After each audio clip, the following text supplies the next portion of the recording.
Going on YouTube. It's a new old El Camino again. Got the rear axle put back together. Got a Detroit True Track, new Ring and Pinion 373 rear gears. Thanks to the comments on the video, I checked out the LS1 brake swap, and I'm gonna do that. Might not be able to do it right as soon as I think I'm gonna do it, but I'm definitely gonna do it. For those of you who haven't been watching the channel, got all the underbody completely done. I got one body mount bolt right there where that brick is.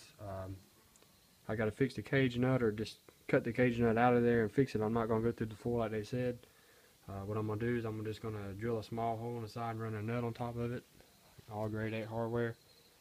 But I've been working on all day. If you see this mess, those of you who know G-bodies know that this is the AC heater box that hangs out 15 feet from the firewall. It's aggravating. Most people just take them out and do an AC heater delete panel, but I just wanted to keep my heat because I like to drive my car in the morning, going to work or something, and I got to have my defrost in the wintertime. It all started when I was driving to work about 5:30 one morning. It was still dark. I had the defroster going, and it started shooting mist all over my windshield, and I smelled antifreeze and realized that the heater core was busted. So AGM Enterprises sells a AC delete heater only panel. It's fiberglass. It's 180 bucks. Kind of expensive for what it is. But you have to cut pieces out of the old, like the tunnel that the fan travels through, and put it inside this, and use the interior piece, do some trimming, and then get it back together. All I got left to do now is get my grommet fitting that goes right here so I can run my air cooler for the fan and hook all the wiring up, finish bolting it down. Right now I got it semi-bolted. I got some bolts on the inside so the silicone will dry, and I got the ones on the top to keep it snug on the top. But it looks pretty good. It's painted already, so you ain't got to paint it.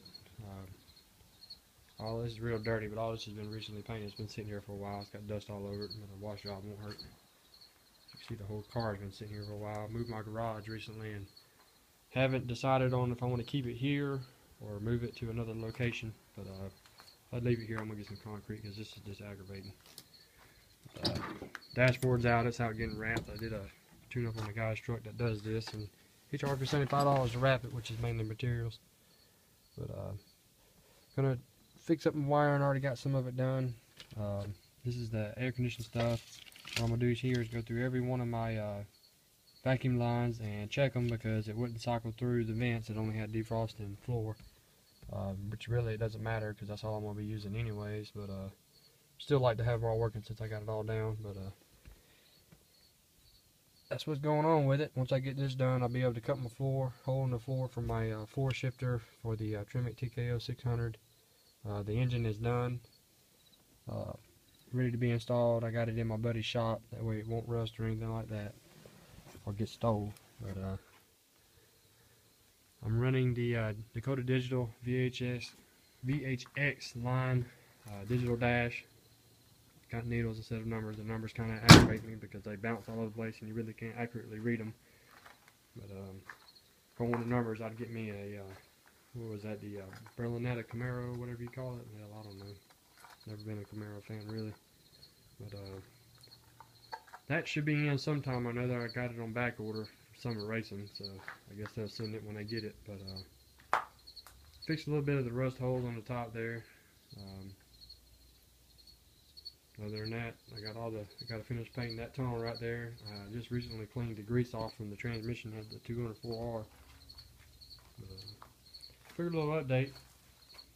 Working on other things for other people doing tune-up, stuff like that. Friends working on four-wheelers.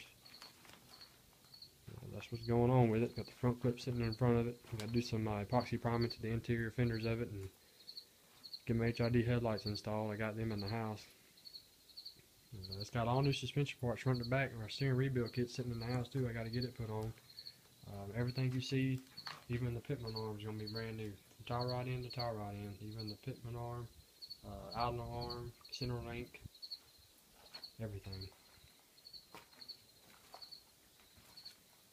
Got the back bumper sitting on. It's not all the way on yet.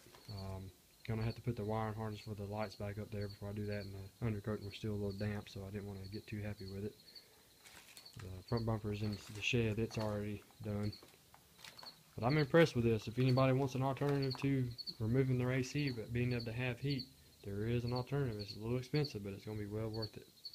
You're not going to have to wipe your window down if you want to drive your car in the morning, or not drive it because the window's iced over. But AGM Enterprises, who makes it. I had to get on the computer. You can get their instruction manual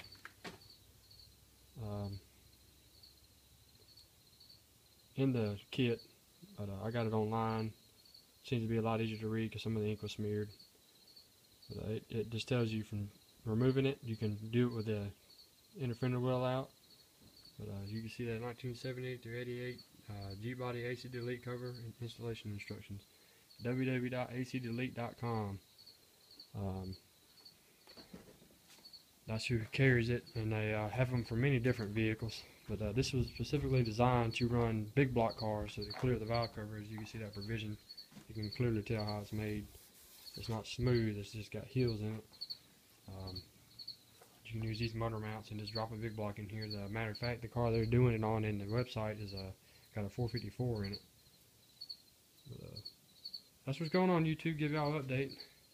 I gotta fix them too. I don't know if y'all ever mess with y'all's, but right now it's just sitting there. What I'm gonna do is I'm gonna take a cut off wheel and cut them down, pull that tab over, and pull that cage nut out, and just run a washer and a nut, and then bend this back up and weld it and repaint it. No big deal. But also, this is bad about rusting out around side. I took a steel plate and just beat it until I formed it, welded it in there, problem solved. But the rotors are rusting from sitting here real bad. The white stuff you see all over it, that is Eastwood rust stop basically. It just keeps the rust from continuing on. They did this 2 or 3 days after I had them on there. We had a rainstorm come through, and luckily WD-40 sells this rust remover stuff now. You just spray it on and let it sit there for a little while, and all the rust will come off. That's what I'm gonna do. I've already used it on several parts and nuts and bolts, but to try it out. Strand chassis black paint and Eastwood undercoating. Good stuff. Goes on easy. All you gotta do is prep it, remove your grease, and they sell a grease and tar remover as well. So, but that's the Monte Carlo steering box, close ratio steering box. I'm gonna clean that little plastic neck up. I had to move the car, so I had to reinstall it. I ain't even got the nut in it up there yet. But I'm gonna run all my wiring for my engine and all that. I'm gonna run it through the frame well. My oil pressure gauge is gonna be tucked under that lip right there. You see under the tunnel there. You won't even know it's there. So all my wiring's gonna be run along where this brake line runs, and then it's gonna come up to the starter. I have heat shield wrap around everything. I mean, you won't hardly even tell it's got wires on it. I did away with the ECM. I'm gonna plug that hole and just use the air conditioning hole right there. Or I could do it the other way around to hide them holes, but it's already made into the panel, so I'm gonna go ahead and use it and get my grommets from them. This is the update. Finally got this bitch in. I mean, build engines, transmissions, and everything else. This is the hardest thing I've done to this car so far. I'm not even gonna lie. It took me all day. A lot of cuss words, a lot of tool throwing, but I finally got it. All that customizing, cutting, and trimming is what aggravates you. Y'all comment, subscribe. Let me know what you think. If you have any questions about this box, just hit me up. Let me know. I'll pretty much answer anything you got. All the stress it put me through today, I've figured out everything the hard way, I guess. But that's what's up. AC delete panel, heater only. AGM Enterprises, acdelete.com. G-body delete panel, $180 plus shipping maybe, or that may have been with shipping. I can't remember. I ordered it about 6 months ago. But, like I said, y'all comment, subscribe. Let me know what you think.